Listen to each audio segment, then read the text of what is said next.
Senja di Demak selalu berwarna keemasan, memantul indah di atas sawah-sawah yang hijau subur. Di tengah keheningan desa, seorang pemuda berparas tegas tengah berdiri di tepi sungai. Matanya menatap jauh ke arah aliran air yang berkilauan. Ia adalah Raden Said, putra seorang adipati terpandang yang dikenal sebagai penguasa berwibawa dan disegani. Namun di balik semua kekayaan dan kehormatan yang dimilikinya, Raden Said selalu merasa ada sesuatu yang hilang dalam hidupnya. Keresahannya sering membawanya ke tepi sungai ini, seolah aliran air mampu meredakan gejolak yang ia pendam. Ia melihat kesenjangan di antara rakyatnya, tanah yang subur dan panen yang melimpah, tetapi kemiskinan dan penderitaan tetap saja menghantui wajah-wajah di desanya. Di malam-malam sunyi, Raden Said mendengar rintihan para petani yang memikul beban pajak yang berat. Ia menyaksikan anak-anak kecil yang kekurangan gizi, berjalan dengan baju lusuh dan mata sayu. Dan sementara itu, di balik dinding-dinding istana, jamuan-jamuan meriah dan pesta terus digelar oleh para bangsawan. Semua ini terasa tidak adil baginya, tetapi ia masih belum tahu harus melakukan apa. Suatu hari, ketika keresahan itu mencapai puncaknya, Raden Said memutuskan untuk mengambil langkah yang tidak pernah ia bayangkan sebelumnya. Aku harus melakukan sesuatu, gumamnya dalam hati. Tidak bisa kubiarkan rakyat terus menderita sementara aku diam berpangku tangan. Tanpa banyak berpikir, ia mulai keluar setiap malam. Namun bukan sebagai putra seorang adipati, melainkan sebagai seorang pencuri yang berusaha membagikan hasil jarahannya kepada mereka yang membutuhkan. Ia mencuri hasil panen dari lumbung para saudagar kaya dan membagikannya kepada para petani yang kelaparan. Lambat laun, masyarakat sekitar mulai berbicara tentang seorang maling budiman yang muncul dari bayang-bayang malam, sosok misterius yang membawa harapan kecil bagi mereka. Namun, niat baik Raden Said ini tidak berjalan lama. Hingga suatu malam, saat ia sedang mengambil padi di lumbung seorang saudagar, ia tertangkap basah. Saudagar itu berteriak memanggil para pengawal yang segera mengejar Raden Said dengan marah. Dalam pelarian itu, ia tersudut di tepi sungai, tubuhnya terhempas ke tanah dengan pakaian penuh lumpur. Para pengawal menangkapnya dan membawanya kembali ke istana untuk diadili. Di hadapan ayahnya, sang adipati, Raden Said tidak membela diri. Ia menerima segala hukuman yang dijatuhkan, karena ia tahu bahwa apa yang dilakukannya mungkin melanggar aturan. Anakku, apakah kau tahu apa yang telah kau lakukan ini mencoreng nama baik keluarga kita? Ujar ayahnya dengan nada marah namun penuh kecewaan. Raden Said mengangkat wajahnya menatap mata ayahnya dengan tegas. Ayah, apakah nama baik lebih penting daripada nyawa rakyat yang kelaparan? Jawabnya. Kata-kata itu menggema di ruangan yang hening, membuat semua orang terdiam.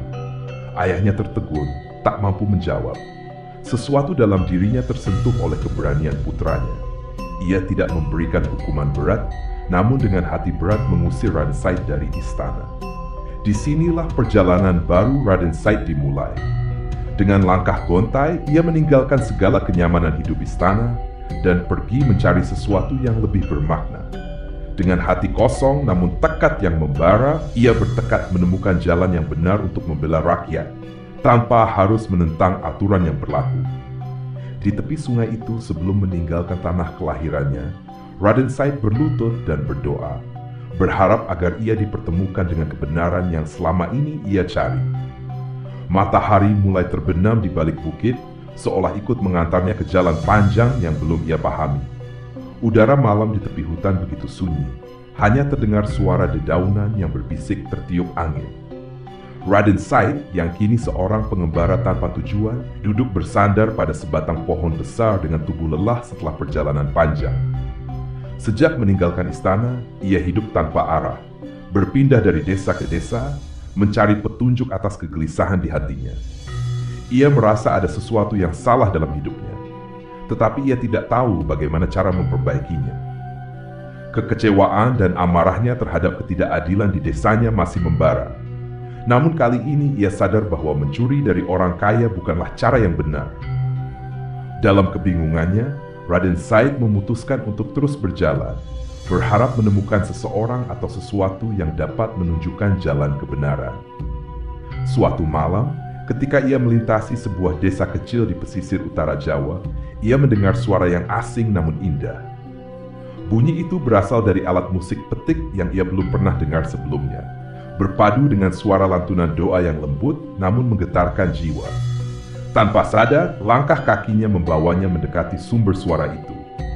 Di depan sebuah gubuk sederhana, duduklah seorang lelaki tua dengan pakaian sederhana, memainkan alat musik yang disebut rebab. Lelaki itu tampak tenang, matanya terpejam, seolah menyatu dengan alunan nada. Di tengah malam yang sunyi, irama rebab dan suara lantunan zikirnya mengisi udara, menyusup ke dalam hati Raden Said yang gundah. Seakan merasakan kehadiran seseorang, lelaki itu membuka matanya dan menatap Raden Said dengan senyuman hangat. "Apa yang kau cari, anak muda?" tanyanya lembut. Raden Said terdiam sejenak, bingung dengan pertanyaan yang begitu sederhana namun mengena. Ia merasa bahwa lelaki tua ini tahu lebih banyak tentang dirinya daripada yang ia sadari. Setelah menghela napas panjang, Raden Said pun menjawab, "Aku mencari kebenaran. Aku ingin membela rakyat, tapi aku tidak tahu bagaimana caranya." Lelaki itu tersenyum lagi dan mempersilakan Raden Said duduk di sampingnya. "Setiap manusia memiliki jalan masing-masing dalam menemukan kebenaran," ujarnya bijak. "Namun, ketahuilah bahwa kebenaran sejati tidak ditemukan melalui amarah atau kebencian, melainkan melalui hati yang tenang." Raden Said tertegun mendengar kata-kata itu. Selama ini, ia merasa benar dengan tindakan pemberontakannya, namun kini ia mulai meragukan pilihannya sendiri. Ia mendengarkan lelaki itu yang kemudian memperkenalkan dirinya sebagai Sunan Bonang, salah satu dari para wali yang menyebarkan ajaran Islam di tanah Jawa. Sunan Bonang melihat potensi besar dalam diri pemuda ini. Ia menyadari bahwa Raden Said memiliki keberanian dan kepedulian yang tulus kepada rakyat, tetapi tidak memiliki arahan yang jelas. Maka Sunan Bonang memutuskan untuk memberikan pelajaran yang akan mengubah kehidupan Raden Said. "Kau ingin membela rakyat, tetapi apakah kau sudah memahami siapa dirimu?" tanya Sunan Bonang dengan suara lembut namun penuh makna. Raden Said terdiam, tak mampu menjawab. Ia sadar bahwa selama ini ia terlalu sibuk memperjuangkan sesuatu tanpa benar-benar memahami jati dirinya. Sunan Bonang kemudian mengajaknya untuk merenung, duduk diam, dan mendengarkan suara alam. "Dengarkan suara aliran sungai itu," kata Sunan Bonang sambil menunjuk ke arah sungai kecil yang mengalir di dekat mereka. Sungai mengalir tanpa henti, membawa kehidupan kepada segala makhluk di sekitarnya. Tetapi ia tak pernah menginginkan apapun sebagai balasan. Raden Said mulai memahami bahwa untuk mencapai tujuan besarnya, ia harus mengalir seperti sungai, mengalir tanpa pamrih, mengabdi tanpa mengharap balasan. Setiap malam ia duduk bersama Sunan Bonang, mendengarkan wejangan dan pelajaran dari gurunya. Ia belajar tentang kehidupan, tentang nilai-nilai Islam, dan tentang bagaimana menjadi sosok yang dapat menjadi teladan bagi masyarakat. Hari demi hari berlalu, dan Raden Said mulai merasa bahwa sesuatu dalam dirinya berubah.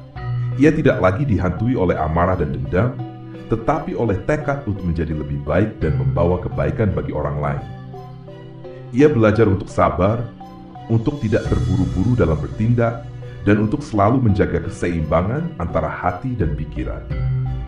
Namun suatu malam, Sunan Bonang mengujinya dengan sebuah pelajaran yang tidak biasa. "Raden Said, jika kau ingin menjadi seorang penyebar ajaran kebenaran, kau harus melepas segala ego dan kepentingan pribadimu," ujarnya sambil menyerahkan sehelai kain sederhana berwarna hitam. "Kain ini akan menjadi simbol pengabdianmu kepada sesama, tanpa melihat latar belakang mereka. Mulailah dari yang kecil, bantulah siapapun yang membutuhkan bantuan, dan jadilah penjaga bagi mereka, seperti aliran sungai yang menjaga kehidupan di sepanjang jalannya." Dengan perasaan penuh haru, Raden Said menerima kain itu dan mengenakannya di pundaknya. Sejak saat itu, ia tidak lagi menjadi Raden Said, putra Adipati. Ia menjadi seorang murid sejati yang siap mengabdi dan menjaga masyarakat. Dengan penuh rasa syukur, Raden Said membungkukkan badan di hadapan Sunan Bonang dan berkata, "Guru, mulai sekarang, aku akan menjadi penjaga sungai bagi kehidupan masyarakat." Sunan Bonang tersenyum bangga. Ia tahu bahwa muridnya ini akan membawa perubahan besar di tanah Jawa. Dan semalam itu, lahirlah sosok baru dengan nama yang kelak dikenal sebagai Sunan Kalijaga, sang penjaga aliran kehidupan. Fajar menyingsing di ufuk timur. Sinar lembut matahari membasuh permukaan sungai yang mengalir tenang. Raden Said berdiri di tepi sungai itu dengan rasa baru dalam hatinya. Ia bukan lagi seorang bangsawan yang mencari-cari kebenaran, tetapi seorang murid yang telah mendapat pelajaran dan kini siap melayani masyarakat dengan ketulusan.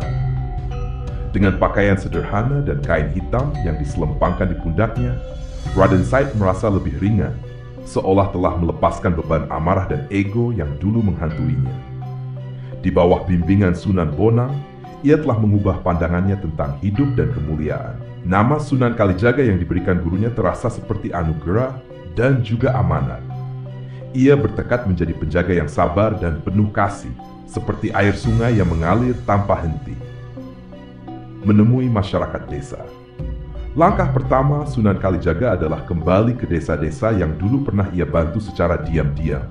Tetapi kali ini bukan sebagai sosok pencuri, melainkan sebagai seorang guru dan pelayan bagi masyarakat. Ia mendekati para petani, pedagang, iut dan rakyat biasa dengan cara yang berbeda. Sunan Kalijaga berbicara dengan lembut, mendengarkan keluh kesah mereka, dan mulai mengenalkan ajaran Islam dengan penuh kesederhanaan, tanpa paksaan atau tekanan. Dalam setiap pertemuan, ia menggunakan bahasa yang mudah dimengerti, cerita yang dekat dengan kehidupan sehari-hari, dan contoh-contoh yang sesuai dengan alam dan budaya Jawa. Sunan Kalijaga menyadari bahwa masyarakat Jawa memiliki tradisi dan keyakinan yang kuat terhadap nenek moyang mereka. Maka, ia menyusun strategi dakwah yang lembut dan penuh kearifan, agar ajaran yang ia bawa dapat diterima tanpa menimbulkan penolakan. Penggunaan seni dan budaya dalam dakwah. Salah satu keistimewaan Sunan Kalijaga adalah pemahamannya yang mendalam terhadap budaya Jawa. Ia tahu bahwa masyarakat Jawa sangat mencintai kesenian, terutama wayang kulit. Wayang sudah menjadi bagian dari kehidupan mereka, menjadi medium yang mereka gunakan untuk menyampaikan hikmah dan cerita dari generasi ke generasi. Sunan Kalijaga melihat potensi besar dalam kesenian ini. Pada suatu malam di sebuah desa, Sunan Kalijaga mengadakan pertunjukan wayang kulit. Ia duduk di depan layar putih besar yang diterangi oleh lampu minyak. Di balik layar itu ia memainkan tokoh-tokoh wayang yang dikenal oleh masyarakat, seperti Arjuna, Bima, dan Sengkuni. Namun, di balik kisah-kisah pewayangan yang biasa, ia menyisipkan pesan-pesan moral dan ajaran Islam dengan cara yang halus. Cerita yang ia bawakan bukan lagi tentang perang dan balas dendam, tetapi tentang kebajikan, kerendahan hati, dan kebesaran hati dalam memaafkan. Masyarakat desa terpukau oleh kisah yang ia ceritakan. Mereka merasa seolah mendengar kisah yang sama, namun dengan makna yang baru, yang menyentuh hati dan menuntun mereka untuk merenung. Salah satu lakon yang terkenal adalah kisah tentang Pandawa V yang sedang mencari kedamaian di tengah perang besar. Dalam kisah itu, Sunan Kalijaga menggambarkan perjalanan hidup manusia yang harus memilih antara kebaikan dan kejahatan, tentang bagaimana pengendalian diri lebih penting daripada kemenangan fisik. Dengan kisah-kisah yang sederhana ini, Sunan Kalijaga menyisipkan ajaran tentang sabar, ikhlas, dan pentingnya berbuat baik kepada sesama. Pengaruh yang semakin luas. Dari desa ke desa, nama Sunan Kalijaga mulai dikenal. Masyarakat melihatnya sebagai sosok yang bijaksana dan rendah hati. Berbeda dengan banyak tokoh lain, Sunan Kalijaga tidak menggurui, tidak menghakimi, dan tidak memaksa. Ia selalu mendekati masyarakat dengan bahasa dan pendekatan yang mereka pahami. Dalam setiap perjalanan, Sunan Kalijaga juga dikenal sebagai seorang yang suka menolong. Di sebuah desa yang dilanda kemarau panjang, ia membantu menggali sumur agar penduduk bisa mendapatkan air. Di desa lain yang kekurangan pangan, ia mengajarkan cara bertani yang lebih efisien. Ia mencontohkan kepedulian dan kasih sayang kepada sesama tanpa mengharap balasan. Para pemuda di desa-desa juga tertarik dengan cara pandang Sunan Kalijaga yang berbeda. Mereka melihatnya sebagai sosok teladan yang dekat dengan rakyat, namun memiliki pandangan yang luas. Sunan Kalijaga sering mengajak mereka berdiskusi tentang kehidupan, tentang pentingnya kerja keras, serta tentang kearifan dalam berhubungan dengan alam dan sesama. Ia mengajarkan mereka bahwa iman dan amal yang baik harus tercermin dalam tindakan nyata di tengah masyarakat. Kehadiran yang mengubah cara pandang. Dengan kebijaksanaannya, Sunan Kalijaga berhasil mengubah cara pandang masyarakat terhadap ajaran agama. Bagi mereka, ajaran Islam yang dibawa oleh Sunan Kalijaga bukanlah sesuatu yang asing, tetapi sesuatu yang menyatu dengan budaya mereka. Pendekatan ini memudahkan masyarakat untuk menerima Islam sebagai bagian dari kehidupan sehari-hari mereka. Di sebuah desa, seorang tetua yang selama ini menolak ajaran Islam mendekati Sunan Kalijaga dengan penasaran. "Mengapa kau tidak pernah memaksakan ajaranmu pada kami?" tanyanya. Sunan Kalijaga tersenyum dan menjawab, agama ini seperti air yang mengalir, akan meresap dan menyuburkan tempat yang ia singgahi. Jika disiramkan dengan paksaan, ia tidak akan meresap dengan baik. Tapi jika dibiarkan mengalir perlahan, ia akan memberikan kehidupan. Jawaban itu menyentuh hati tetua desa tersebut. Ia pun mulai mendekat dan ingin belajar lebih banyak tentang ajaran Islam. Begitu pula dengan banyak masyarakat lainnya yang mulai tertarik mengikuti ajaran Islam melalui pendekatan Sunan Kalijaga yang penuh kasih dan pengertian. Dengan perlahan namun pasti, Sunan Kalijaga berhasil menumbuhkan benih-benih keimanan di hati masyarakat tanpa pernah memaksa atau memerintahkan.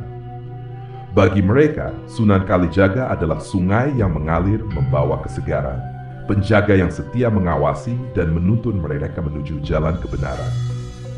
Nama Sunan Kalijaga semakin tersohor. Desa-desa yang dulunya asing, kini menyebutnya dengan rasa hormat dan kekaguman. Ia telah menjadi penjaga masyarakat, membawa pencerahan dan kedamaian di tempat yang ia kunjungi. Namun, tak semua pihak menyambut kehadirannya dengan tangan terbuka. Ada beberapa orang yang memandangnya dengan sinis, mencurigai ajarannya yang dianggap sebagai ancaman bagi kepercayaan lama. Di sebuah desa yang letaknya lebih terpencil dari biasanya, Sunan Kalijaga tiba untuk beristirahat setelah perjalanan panjang. Desa itu tenang, namun raut wajah penduduknya tampak penuh dengan kehati-hatian. Mereka memandang Sunan Kalijaga dengan tatapan curiga. Bahkan ada beberapa yang membisikkan ketidaksukaan mereka. Kepala desa, seorang pria tua yang dikenal keras dan kaku terhadap perubahan, menatap Sunan Kalijaga dengan mata tajam. Ia merasa bahwa kedatangan Sunan Kalijaga dapat mengguncang kepercayaan leluhur yang telah dijunjung tinggi selama berabad-abad. Sunan Kalijaga mendekatinya dengan senyum dan salam yang ramah. "Assalamualaikum Bapak, saya datang dengan niat baik dan tak ingin merusak apapun di sini," katanya dengan suara lembut. Kepala desa hanya mengangguk singkat, lalu menghela napas. "Kami tahu siapa kau. Kau datang dengan ajaran baru yang tidak sejalan dengan kepercayaan kami. Banyak yang bilang bahwa ajaranmu menghapuskan budaya dan kebiasaan kami," ujarnya tanpa basa-basi. Sunan Kalijaga tersenyum, mencoba meredakan ketegangan. "Saya tak datang untuk menghapus budaya, Bapak. Saya datang untuk memberikan cara pandang yang baru, tanpa merusak apa yang sudah ada." Namun kata-katanya hanya membuat kepala desa semakin curiga. "Kalau begitu, tunjukkan pada kami. Buktikan bahwa ajaranmu bukanlah ancaman, perlawanan dan keajaiban." Untuk meredakan kekhawatiran penduduk, Sunan Kalijaga memutuskan untuk tetap tinggal di desa itu dan menunjukkan ajarannya melalui tindakan nyata. Setiap hari ia membantu para petani di sawah, membantu kaum perempuan menimba air, dan mengajarkan anak-anak membaca dan menulis. Ia mendekati masyarakat dengan hati-hati, memahami kebiasaan dan kepercayaan mereka tanpa memaksa ajaran barunya. Namun, kepala desa dan beberapa orang tetap menentangnya. Suatu hari, mereka menguji Sunan Kalijaga dengan sebuah ujian yang tak terduga. Kepala desa membawa Sunan Kalijaga ke sebuah ladang yang sedang dilanda kekeringan, di mana tanaman mulai mengering. "Jika kau benar-benar membawa kebaikan, buktikan dengan menyelamatkan ladang ini. Tanaman kami mati tanpa air, dan doa kami tak kunjung terkabul," katanya. berharap bahwa Sunan Kalijaga akan gagal. Sunan Kalijaga memahami maksud kepala desa. Ia memejamkan mata, lalu dengan tenang berdoa kepada Allah, memohon keberkahan bagi desa itu. Setelah selesai berdoa, ia berkata kepada para penduduk, "Insya Allah, dengan izin Allah, tanaman ini akan tumbuh subur kembali." Beberapa hari kemudian, hujan turun deras di desa tersebut.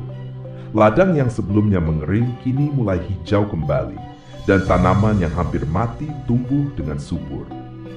Para penduduk desa terkejut dan mulai melihat Sunan Kalijaga dengan mata yang berbeda.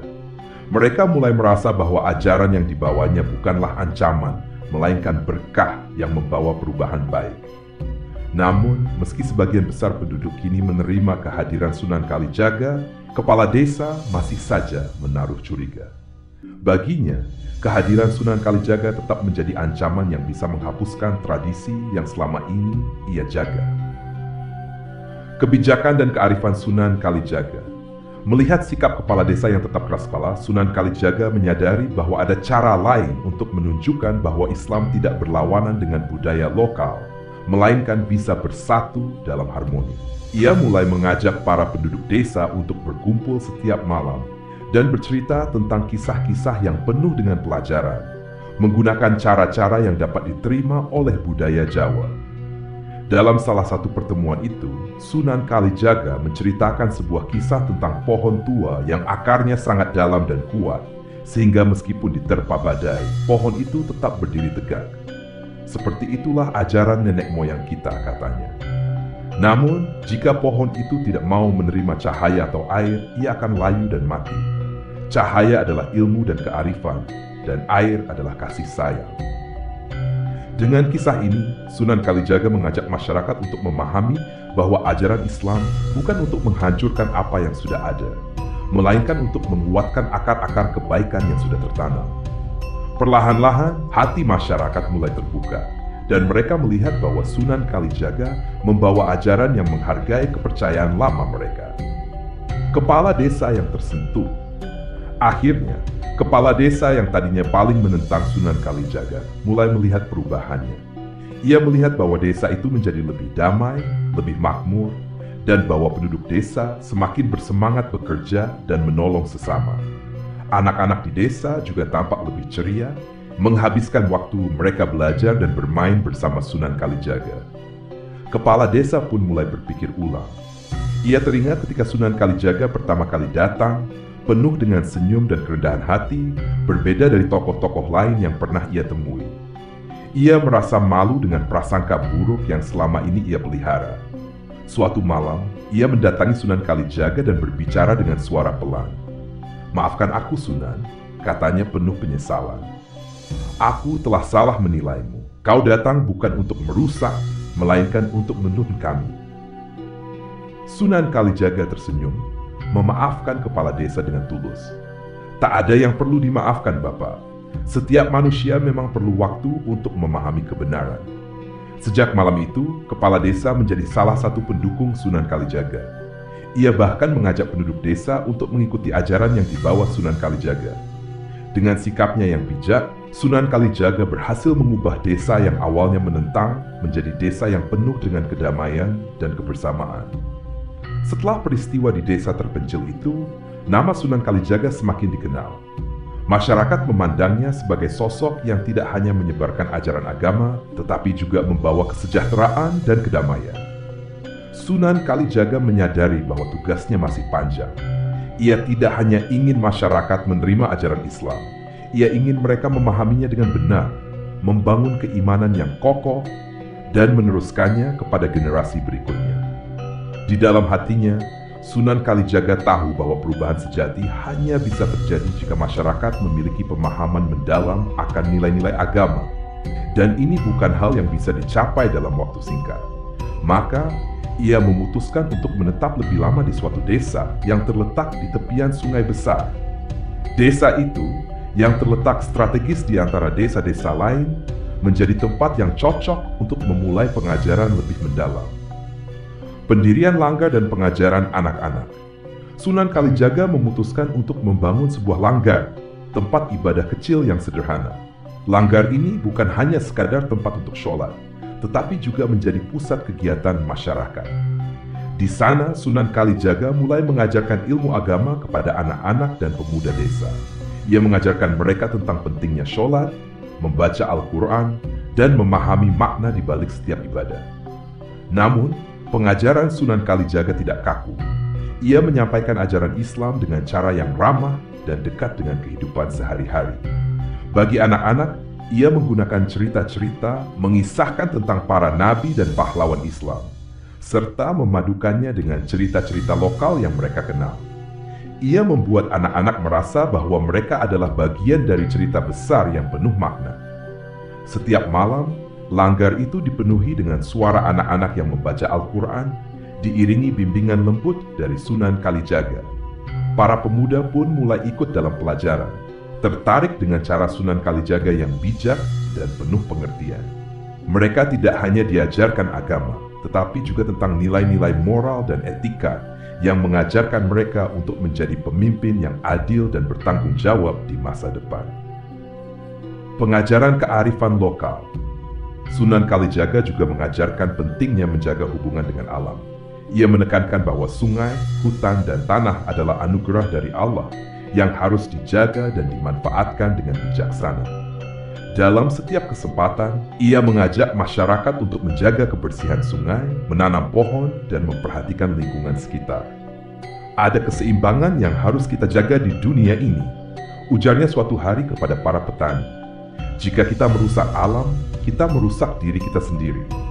Jika kita merawatnya, maka alam akan memberikan berkahnya kepada kita. Ajaran ini membuat masyarakat semakin menghormati alam dan menjaga kearifan lokal yang telah diwariskan oleh nenek moyang mereka. Mereka melihat Sunan Kalijaga bukan hanya sebagai penyebar agama, tetapi juga sebagai penjaga alam yang mengingatkan mereka tentang pentingnya kehidupan yang selaras. Menarik minat para penjaga tradisi. Namun, niat baik Sunan Kalijaga menarik perhatian kalangan yang lebih tinggi, termasuk tokoh-tokoh penjaga tradisi lama. Para sesepuh dan dukun desa mendengar kabar tentang ajaran Sunan Kalijaga yang semakin diminati masyarakat. Mereka merasa cemas bahwa pengaruh Sunan Kalijaga akan menggantikan posisi mereka yang selama ini dihormati. Para sesepuh itu akhirnya memutuskan untuk mendatangi Sunan Kalijaga dan menanyakan maksud sebenarnya. Mereka ingin memastikan bahwa ajaran Sunan Kalijaga tidak akan menghilangkan tradisi yang telah berakar dalam budaya masyarakat. Sunan Kalijaga menyambut mereka dengan senyuman, mengundang mereka untuk duduk di langgar dan minum teh. Saya hanya mengajarkan kebaikan, kearifan, dan cara hidup yang baik, bapak-bapak, jelasnya. Ajaran yang saya bawa tidak untuk menghapus tradisi, melainkan untuk menambah cahaya pada apa yang telah ada. Para penjaga tradisi pun terdiam, mulai memahami bahwa Sunan Kalijaga tidak datang untuk mengancam. Justru, ia menghormati adat yang ada dan mencoba untuk menyelaraskannya dengan ajaran Islam. Sunan Kalijaga bahkan mengajak mereka untuk bekerja sama, menjaga budaya yang baik sambil menerapkan nilai-nilai keislaman dalam kehidupan sehari-hari. Dengan cara ini, Sunan Kalijaga berhasil meredakan kecemasan para sesepuh desa dan bahkan membuat mereka ikut serta dalam pengajaran nilai-nilai kebaikan.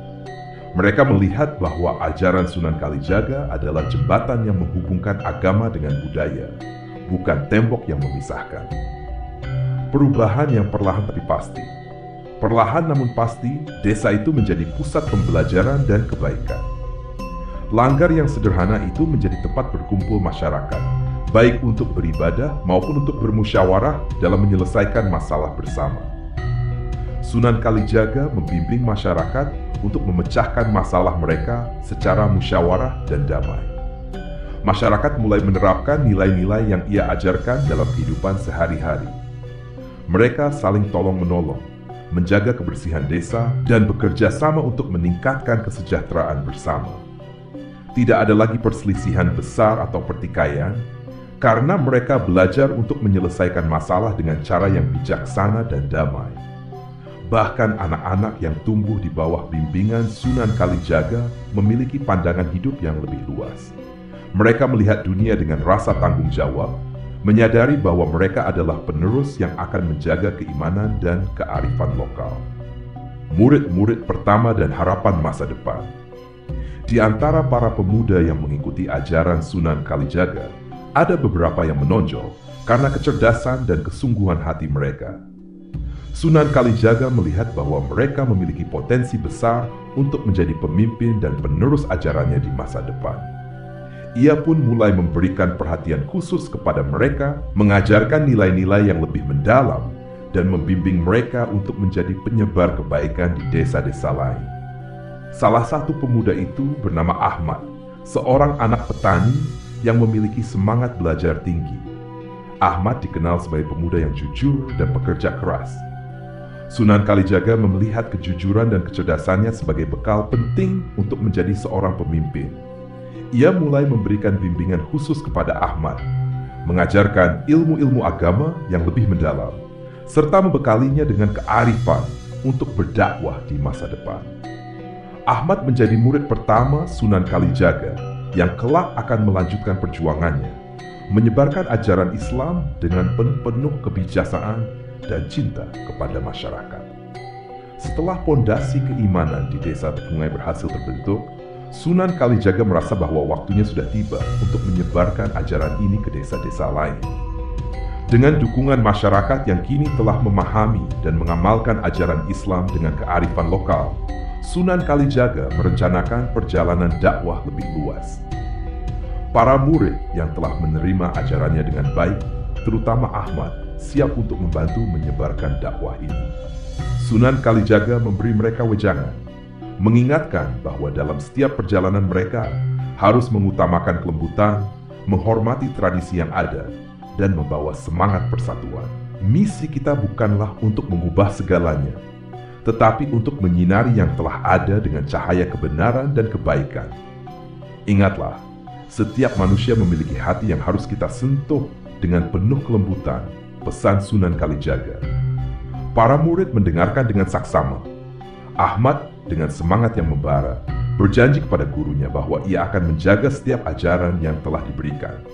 Bersama beberapa murid lainnya, ia berangkat ke desa-desa di sekitarnya dengan keyakinan dan hati yang tulus. Pertemuan dengan kelompok penguasa desa. Di salah satu desa yang mereka tuju, para murid Sunan Kalijaga dihadapkan pada tantangan yang baru. Desa itu dipimpin oleh seorang penguasa yang cukup otoriter. Sang penguasa merasa tidak nyaman dengan ajaran baru yang dibawa oleh para murid Sunan Kalijaga, yang dianggap bisa merusak wibawa dan kekuasaannya. Sunan Kalijaga pun mengetahui bahwa para muridnya mungkin akan dihadapkan pada rintangan ini, dan ia menyusul ke desa tersebut untuk membantu mereka.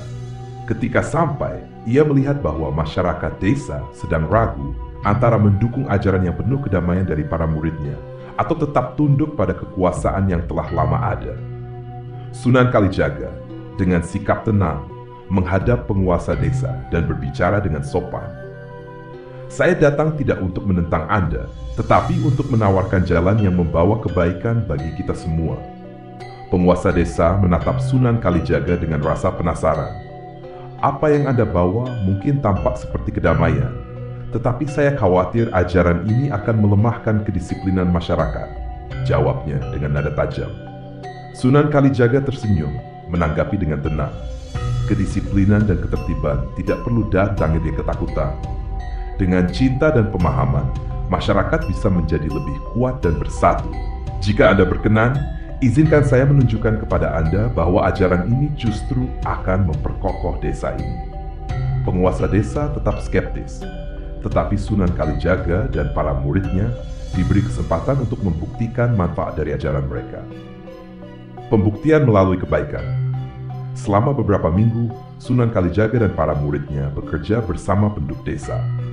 Mereka membantu di sawah, mengajarkan cara bercocok tanam yang lebih baik, memperbaiki irigasi, dan mengajak masyarakat bekerja sama. Perlahan, kehidupan di desa itu mulai berubah. Hasil panen meningkat, dan desa menjadi lebih makmur. Melihat perubahan ini, penguasa desa mulai membuka pikirannya. Ia mengamati bahwa menjadi lebih bahagia dan harmonis tanpa kehilangan rasa hormat kepadanya. Bahkan penduduk mulai lebih menghormatinya, bukan karena takut, tetapi karena mereka melihat ia bersedia memberi kesempatan untuk hal-hal yang membawa kemakmuran bagi desa. Akhirnya, penguasa desa itu mendatangi Sunan Kalijaga dan mengakui bahwa ia salah menilainya. Maafkan saya karena telah meragukan niat baik Anda. Saya melihat sekarang bahwa kebaikan yang Anda ajarkan bukanlah ancaman, tetapi berkah. Sunan Kalijaga tersenyum dengan rendah hati. Tidak ada yang perlu dimaafkan, Tuan. Setiap orang memerlukan waktu untuk memahami kebenaran. Saya hanya senang bisa membantu desa ini menemukan kedamaian dan kesejahteraan. Ahmad menghadapi tantangan baru. Setelah menyaksikan keberhasilan di desa itu, Ahmad merasa semakin percaya diri. Ia memutuskan untuk mengunjungi desa-desa yang lebih jauh, berharap bisa mengajarkan ilmu yang telah ia pelajari kepada lebih banyak orang. Di salah satu desa, Ahmad menghadapi tantangan yang tidak pernah ia duga sebelumnya. Di sana, ia bertemu dengan seorang pemuda bernama Surya yang merasa tidak senang dengan kehadiran Ahmad. Surya adalah pemimpin kelompok pemuda di desa tersebut dan merasa posisinya terancam dengan kehadiran seseorang dari luar. Surya menantang Ahmad dalam sebuah debat terbuka di hadapan masyarakat. Kau mungkin membawa ajaran baru, tetapi kami sudah memiliki tradisi yang diwariskan nenek moyang. Kenapa kami harus mendengarkanmu? Tanyanya dengan nada keras. Ahmad menanggapi dengan tenang. Saya bukan datang untuk mengubah tradisi, tetapi untuk menambah kebaikan. Apa yang saya bawa adalah ajaran untuk membuat kita semua lebih saling menghormati dan mengasihi. Surya tetap tidak mau menerima dan menantang Ahmad untuk menunjukkan keajaiban atau kemampuan khusus jika ia ingin mendapatkan kepercayaan masyarakat. Masyarakat desa menyaksikan tantangan ini dengan penuh ketegangan, menanti jawaban dari Ahmad. Dengan tenang, Ahmad menjawab, keajaiban yang sesungguhnya ada pada kebaikan hati kita. Jika kita bisa bersatu, saling menghormati, dan bekerja sama, maka kita akan melihat bahwa kebahagiaan dan kesejahteraan adalah keajaiban yang sebenarnya. Jawaban Ahmad membuat banyak penduduk desa tersentuh, tetapi Surya tetap keras hati dan tidak mengakui kebenaran ajaran Ahmad. Kembalinya Sunan Kalijaga untuk menyelesaikan perselisihan. Mendengar kabar tentang kesulitan yang dihadapi Ahmad, Sunan Kalijaga memutuskan untuk mengunjungi desa itu. Ia tiba dengan sikap tenang, lalu mendatangi Surya dan berbicara dengannya dengan nada penuh kasih. Sunan Kalijaga menyadari bahwa Surya tidak membenci ajaran Islam, tetapi merasa takut kehilangan pengaruhnya di antara masyarakat desa. Sunan Kalijaga berkata kepadanya, Surya, kepemimpinanmu adalah karunia dari Tuhan. Jika kau memimpin dengan cinta dan kebijaksanaan, masyarakat akan semakin mencintaimu. Tidak ada yang berusaha menggeser posisimu. Kami hanya ingin membawakan kebaikan bersama-sama. Kata-kata Sunan Kalijaga menembus hati Surya, yang akhirnya sadar bahwa ia salah telah bersikap keras. Ia meminta maaf kepada Ahmad dan Sunan Kalijaga, serta bersedia belajar bersama mereka. Sejak saat itu, Surya menjadi salah satu murid yang bersemangat bergabung dengan Ahmad dan para murid lainnya dalam menyebarkan kebaikan di desa-desa sekitarnya. Membangun jaringan dakwah yang kuat. Dengan dukungan Surya, Ahmad, dan para murid lainnya, ajaran Sunan Kalijaga menyebar semakin luas. Desa-desa yang sebelumnya tidak tersentuh oleh ajaran Islam mulai menerima kehadiran mereka dengan hangat. Sunan Kalijaga berhasil membangun jaringan dakwah yang kuat, dengan para pemuda desa yang ia bimbing menjadi tokoh-tokoh penyebar ajaran yang membawa kedamaian dan kesejahteraan. Setiap desa yang mereka kunjungi menjadi lebih rukun dan makmur, karena mereka menerapkan ajaran untuk saling membantu dan bekerja sama. Para murid Sunan Kalijaga menjadi sosok yang dihormati, bukan hanya karena ajaran yang mereka bawa, tetapi juga karena sikap rendah hati dan kasih sayang yang mereka tunjukkan kepada masyarakat. Dalam hati, Sunan Kalijaga merasa bersyukur karena melihat betapa ajaran yang ia sebarkan telah mengubah banyak kehidupan. Ia tahu bahwa perjalanan ini masih panjang, tetapi melihat masyarakat semakin harmonis memberinya keyakinan bahwa misinya berada di jalan yang benar. Waktu berlalu dan nama Sunan Kalijaga semakin dikenal. Di bawah bimbingannya, ajaran Islam berkembang pesat di berbagai desa. Namun, seiring bertambahnya pengaruh dan pengikut, tantangan baru mulai muncul di antara para murid Sunan Kalijaga. Beberapa murid tergerak oleh godaan kekuasaan, sementara sebagian lainnya mulai merasa tersaingi. Sunan Kalijaga yang peka terhadap perubahan ini, menyadari bahwa kesuksesan dakwahnya justru menjadi ujian baru bagi murid-muridnya. Sunan Kalijaga mengumpulkan para muridnya dan berkata, "Ingatlah, keberhasilan yang kita raih bukanlah untuk diri kita sendiri. Kita hanya perantara untuk membawa kebaikan dan kedamaian bagi orang lain. Jangan biarkan ego dan keinginan pribadi merusak apa yang telah kita bangun bersama." Namun, di hati beberapa murid, godaan tetap ada. Salah satu murid yang semula dekat dengan Ahmad mulai menyebarkan hasutan kecil di antara yang lain. Ia merasa bahwa Ahmad mendapat terlalu banyak perhatian dari Sunan Kalijaga dan diam-diam merasa cemburu. Munculnya perpecahan di antara murid. Suasana pun mulai berubah di antara murid-murid. Mereka yang dahulu bersatu dalam niat yang sama mulai menunjukkan tanda-tanda perpecahan. Ahmad yang menjadi pusat perhatian merasakan perubahan sikap dari teman-temannya, tetapi tidak mengetahui penyebabnya. Beberapa murid mulai menghindarinya, sementara yang lain memberikan pandangan sinis. Di tengah ketegangan ini, Sunan Kalijaga mengajak Ahmad berbicara. "Ahmad, perjalanan kita selalu dipenuhi ujian, termasuk dari mereka yang dekat dengan kita. Ketika ketulusanmu diuji, itulah saat yang menentukan apakah kau bisa tetap tegar atau tidak." Ahmad terdiam, mencoba merenungkan kata-kata gurunya. Ia menyadari bahwa cobaan ini adalah bagian dari perjalanan spiritualnya, namun hatinya tetap terasa berat. Sunan Kalijaga menyarankan agar ia tetap rendah hati, tidak terbawa emosi, dan tetap memfokuskan niatnya pada dakwah. Peristiwa di Desa Gunung.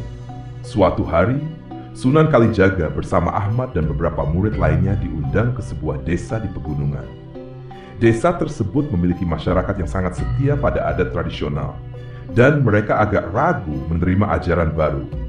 Mereka merasa cemas bahwa pengaruh Sunan Kalijaga bisa mengganggu tatanan adat yang telah lama mereka pelihara. Ketika sampai di desa tersebut, Sunan Kalijaga berusaha mendekati para tetua dengan sopan. Ia tidak langsung berbicara tentang ajaran agama, melainkan meminta izin untuk tinggal di desa beberapa waktu. Dengan ketulusan dan kerendahan hatinya, Sunan Kalijaga membantu masyarakat di ladang, mengobati yang sakit, dan menyelesaikan berbagai masalah yang dihadapi desa tersebut. Melihat kebaikan Sunan Kalijaga dan para muridnya, masyarakat desa mulai menerima mereka dengan hangat. Perlahan Sunan Kalijaga memperkenalkan ajaran Islam, diselingi dengan kisah-kisah tentang kesederhanaan dan kasih sayang yang menginspirasi para penduduk. Tanpa memaksa, ia berhasil membawa perubahan dalam pemahaman masyarakat desa itu, membuat mereka terbuka pada ajaran yang ia bawa. Konflik dengan para tokoh desa, namun keberhasilan ini tidak diterima dengan baik oleh semua pihak. Beberapa tokoh adat dan dukun desa merasa bahwa pengaruh mereka mulai tergeser. Mereka menganggap Sunan Kalijaga dan para muridnya sebagai ancaman. Dengan penuh kecemasan, mereka merencanakan untuk menyingkirkan Sunan Kalijaga dari desa tersebut. Pada suatu malam, para tokoh adat itu datang menemui Sunan Kalijaga dan menantangnya. "Wahai orang dari luar, kau datang ke desa ini dan mengubah apa yang telah kami jaga selama bertahun-tahun. Apa yang membuatmu merasa layak untuk melakukan itu?" Sunan Kalijaga dengan lembut dan penuh ketenangan menjawab, "Saya datang bukan untuk mengubah, tetapi untuk menambahkan kedamaian dalam hidup kalian.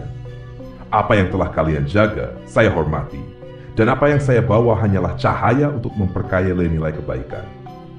Namun, beberapa tokoh desa tetap tidak mau menerima, dan mereka mulai menyebarkan rumor bahwa Sunan Kalijaga memiliki maksud tersembunyi untuk menguasai desa.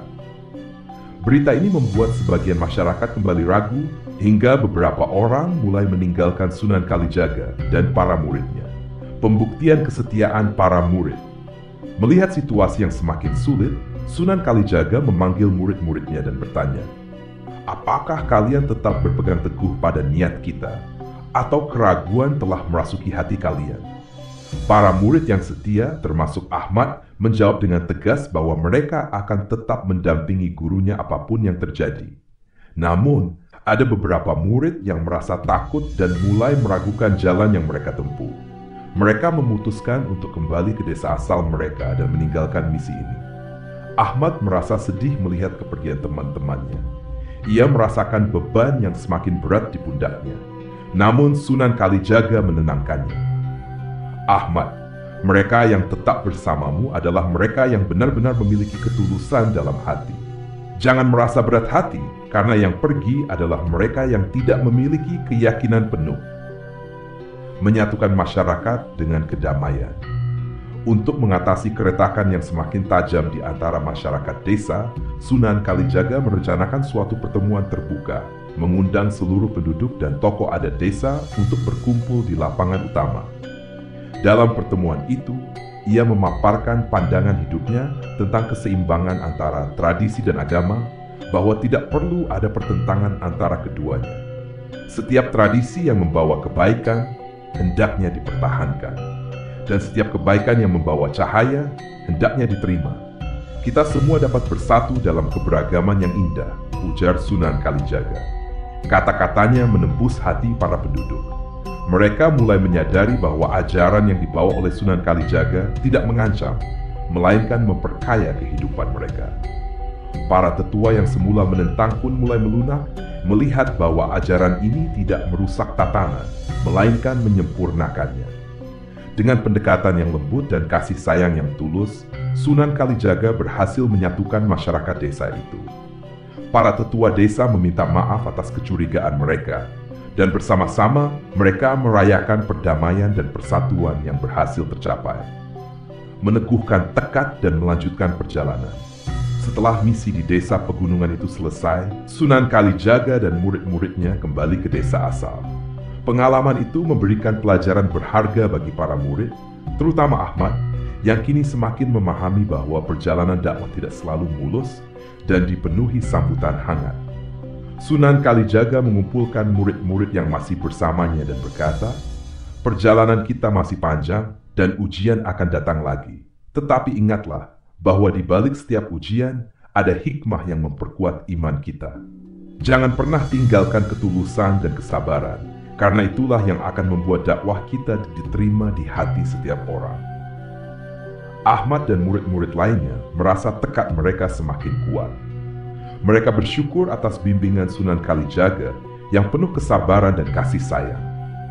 Meskipun mereka pernah dirundung keraguan dan cobaan, mereka menyadari bahwa perjalanan ini adalah cara mereka memperkuat iman dan kesetiaan pada ajaran kebaikan. Setelah bertahun-tahun berdakwah dan menyebarkan ajaran Islam dengan pendekatan penuh kasih, Sunan Kalijaga dan murid-muridnya telah berhasil mengubah wajah desa-desa di sepanjang sungai. Keberadaan mereka membawa kedamaian, persatuan, dan semangat gotong royong di antara masyarakat. Namun, Sunan Kalijaga menyadari bahwa perjalanannya perlahan-lahan mendekati akhir. Ia tidak ingin perjuangannya berhenti begitu saja, tetapi diteruskan oleh murid-muridnya dengan ketulusan yang sama. Ahmad, yang kini telah menjadi murid utama, mengikuti setiap ajaran dan bimbingan Sunan Kalijaga dengan tekad yang kuat. Ia bersama para murid lainnya menjadi sosok yang dihormati, tidak hanya karena kedalaman ilmu, tetapi juga karena kelembutan sikap yang mereka pelajari dari gurunya. Ujian terakhir. Pada suatu hari, datang seorang pemuda dari desa jauh yang menantang Sunan Kalijaga. Pemuda ini memiliki ilmu bela diri yang tinggi dan terkenal sebagai seorang yang berpengaruh di daerah asalnya. Ia mendengar tentang nama besar Sunan Kalijaga dan berniat menguji kebenaran ajaran yang disebarkannya. Di hadapan para murid dan masyarakat yang berkumpul, pemuda itu menantang. "Jika ajaranmu benar, tunjukkan bahwa dirimu benar-benar memiliki kekuatan yang lebih dari sekadar kata-kata." Masyarakat dan para murid Sunan Kalijaga terkejut mendengar tantangan ini. Beberapa dari mereka takut akan konfrontasi, namun Sunan Kalijaga tetap tenang. Ia menjawab dengan suara yang lembut, "Ilmu yang kami ajarkan bukanlah untuk membuktikan kekuatan diri, melainkan untuk membawa kedamaian dan cinta kasih. Jika kamu mencari pembuktian, mungkin ini bukanlah tempatnya." Pemuda itu tidak puas dengan jawaban tersebut dan mencoba menyerang. Namun Sunan Kalijaga mengelak dengan mudah tanpa perlu melawan. Setiap kali pemuda itu mencoba menyerang, ia hanya bertemu kehampaan, seolah-olah gerakannya sendiri menjadi sia-sia. Dalam kegagalannya, pemuda itu merasa malu, tetapi juga sadar akan kebijaksanaan yang ada pada sosok Sunan Kalijaga. "Maafkan saya, Guru," ujarnya akhirnya, sembari bersujud dengan penuh penyesalan. "Saya datang dengan niat yang salah, tetapi saya melihat sekarang bahwa kebenaran memang tidak membutuhkan kekerasan." Dengan senyum penuh kasih, Sunan Kalijaga memaafkan pemuda itu dan mengajaknya bergabung bersama mereka. Kejadian ini menjadi pembelajaran berharga bagi para murid dan masyarakat bahwa kebijaksanaan dan ketenangan hati selalu lebih kuat daripada kekerasan. Pesan terakhir kepada para murid: seiring berjalannya waktu, usia Sunan Kalijaga semakin lanjut. Ia merasakan bahwa waktu untuk berpamitan sudah dekat. Ia memanggil para murid terdekatnya, termasuk Ahmad, untuk memberikan pesan terakhir. "Anak-anakku, perjalanan kalian belum selesai. Ingatlah, ajaran yang kita bawa ini harus selalu disampaikan dengan kasih sayang, tanpa paksaan, dan penuh kebijaksanaan. Setiap orang berhak memilih jalannya sendiri, dan tugas kita adalah menuntun, bukan memaksa." Para murid mendengarkan dengan air mata yang menetes di pipi mereka. Mereka merasakan kesedihan yang mendalam, tetapi juga kebanggaan yang besar atas setiap pelajaran yang telah mereka terima. Kalian adalah pelanjut perjuangan ini. Jangan pernah merasa bahwa dirimu lebih tinggi daripada orang lain, karena kita semua hanyalah hamba. Tugas kita adalah membawa cahaya bagi siapapun yang membutuhkan, tanpa mengharapkan imbalan. Ahmad berjanji di hadapan gurunya, "Guru, kami akan menjaga setiap amanah yang kau titipkan. Kami akan melanjutkan perjalanan ini dengan ketulusan, seperti yang selalu kau contohkan kepada kami." Sunan Kalijaga tersenyum penuh haru. "Saya percaya pada kalian. Ingatlah, kekuatan sejati ada pada kelembutan hati dan keteguhan iman. Jika kalian bisa menjaga itu, maka kalian tidak akan pernah kehilangan jalan." Perpisahan yang mengharukan. Pada suatu malam yang hening, Sunan Kalijaga berpamitan kepada para murid dan masyarakat di desa. Ia berpesan agar mereka tetap menjaga kedamaian dan saling mendukung satu sama lain. Malam itu menjadi saksi bisu atas perpisahan yang penuh haru. Ahmad dan para muridnya menahan air mata ketika Sunan Kalijaga meninggalkan mereka. Meskipun Sunan Kalijaga tidak lagi bersama mereka, ajaran dan kebijaksanaan yang telah ditanamkan tetap hidup di hati para murid dan masyarakat. Mereka menyebarkan ajaran itu ke seluruh penjuru negeri, membawa kedamaian, kesederhanaan, dan kebijaksanaan yang diajarkan oleh sang guru tercinta. Warisan yang ditinggalkan. Seiring berjalannya waktu, ajaran Sunan Kalijaga berkembang menjadi pondasi bagi generasi penerus. Para muridnya yang menjadi tokoh-tokoh terhormat di desa-desa sekitar membawa semangat persatuan dan kearifan lokal yang pernah ditanamkan oleh gurunya. Mereka mengajarkan bahwa Islam bukanlah tentang memaksakan aturan, melainkan hidup berdampingan dalam keberagaman dan saling menghormati. Ahmad yang kini menjadi pemimpin para murid berusaha menjaga setiap amanah yang pernah diberikan kepadanya. Ia mengajarkan para pengikutnya dengan cara yang lembut, penuh kesabaran, dan selalu menjunjung tinggi kasih sayang. Dalam hatinya, ia merasa bangga bisa meneruskan jejak Sunan Kalijaga, sang penjaga sungai yang telah membuka jalan kehidupan baru baginya. Sunan Kalijaga mungkin telah tiada, tetapi warisan ajarannya abadi. Desa-desa yang dahulu gelap, kini telah diterangi oleh cahaya kebaikan yang ia bawa. Para murid dan masyarakat selalu mengenang Sunan Kalijaga sebagai sosok bijak yang tidak pernah memaksa, tetapi mampu menyentuh hati setiap orang dengan ketulusan. Mereka mengenang gurunya bukan hanya sebagai seorang ulama besar, tetapi juga sebagai seorang sahabat dan pelindung yang selalu menyebarkan cinta dan kedamaian. Hingga akhir hidupnya, Sunan Kalijaga tetap menjadi sosok yang dihormati, bukan karena kekuatannya, melainkan karena kerendahan hati dan kesetiaannya dalam menyebarkan kebenaran. Bab ini mengakhiri kisah Sunan Kalijaga dengan meninggalkan pesan tentang pentingnya ketulusan dan kelembutan dalam berdakwah. Dalam perjalanannya, ia mengajarkan bahwa kebijaksanaan dan cinta kasih adalah kunci untuk menjangkau hati orang lain. Warisan Sunan Kalijaga hidup dalam setiap ajaran yang diteruskan oleh para murid dan masyarakat, menjadikan kisahnya sebagai inspirasi abadi bagi generasi-generasi berikutnya. Dengan ini, tamatlah kisah Sang Penjaga Sungai, perjalanan Raden Said, yang menggambarkan perjalanan Sunan Kalijaga dalam menyebarkan ajaran kebaikan. Meski sudah tiada, pengaruhnya tetap hidup dalam semangat kedamaian dan persatuan yang ia tinggalkan.